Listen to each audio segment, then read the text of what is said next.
ازيكم يا حبايب قلبي، عاملين ايه؟ النهارده هعمل معاكم بقى وصفة جميلة وسريعة ولذيذة.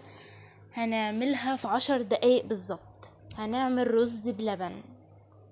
بصوا بقى الطريقة معاكم بالتفصيل. السلام عليكم ورحمة هنعمل الله كل حاجة وبركاته. مع بعض. ازيكم عاملين ايه؟ اول حاجة حلوين؟ حطينا الرز يتسلق زي ما شفتوا في اول الفيديو كده، اللي هو نص سوا بس كده.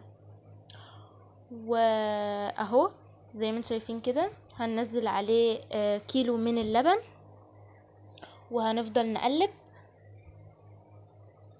زي ما انتم شايفين كده بالقشطه بتاعته بخيره زي ما هو بنحطه عليه. ويا سلام لو عندك بقى قشطه او كريمه زودي.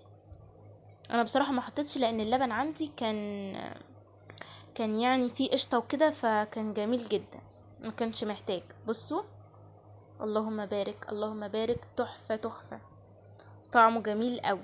بصوا دي هنا اهو حطينا اللبن على الرز بعد ما سويناه نص تسويه. وهنا بقى اهو حطينا نشا دوبناها في ميه كده، في كوبايه ميه او كوبايتين ميه. وهنحط بقى السكر حسب احتياجك انتي، بتحبيه مسكر، بتحبيه عادب، بتحبيه متوسط. هنا ده سكر متوسط يعني وسط، لا عادب قوي ولا مسكر قوي. وهو قلبنا كده كله في بعضه. وهنا اهو حطينا الفانيليا، 2 فانيليا، وقلبناهم كده عشان تبقى ريحته حلوه وجميله. والنشا علشان ايه؟ يمسك ويتماسك كده اهو. بصوا زي ما انتم شايفين احنا هنسيبه على النار، هنقلبه كده شويه عشان ندوب النشا ونسيبه على النار كده اهو. بصوا هنا القوام بتاعه هيتقل واحده واحده اهو. بصوا هنا بوريكم، بصوا القوام بعد ما كان خفيف خالص، بصوا لما بنسيبه على النار بيتقل كده اهو. كده بقى نعرف ان هو خلاص كده استوى. اولا بندوق الرز، نشوف الرزايه لقيناها استوت يبقى خلاص وتخن كده. كده معانا رز جميل جاهز على الغرف على طول، والاكل بألف هنا وشفا يا رب.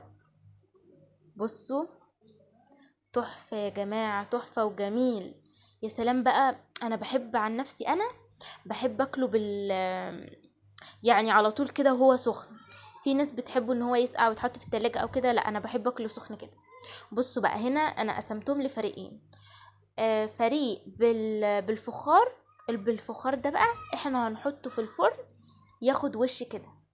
وفريق تاني بقى اللي مش حابب يعني ان احنا نحطه له في الفرن، حطيناه في اسمه ايه ده، في بولات ازاز.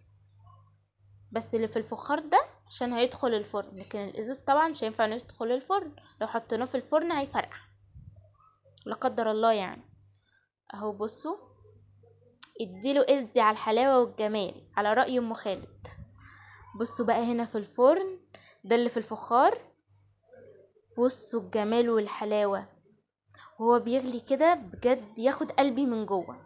بصوا هنا بقى بعد ما طلعتهم من الفرن، بصوا الجمال جميل جدا يا جماعه. بصوا تحفه تحفه تحفه، جميل جدا. هستناكم تجربوا الوصفه دي وتقولوا لي في الكومنتس. حاجه بقى سريعه وسهله كده، تحفه. دمتم سالمين السلام.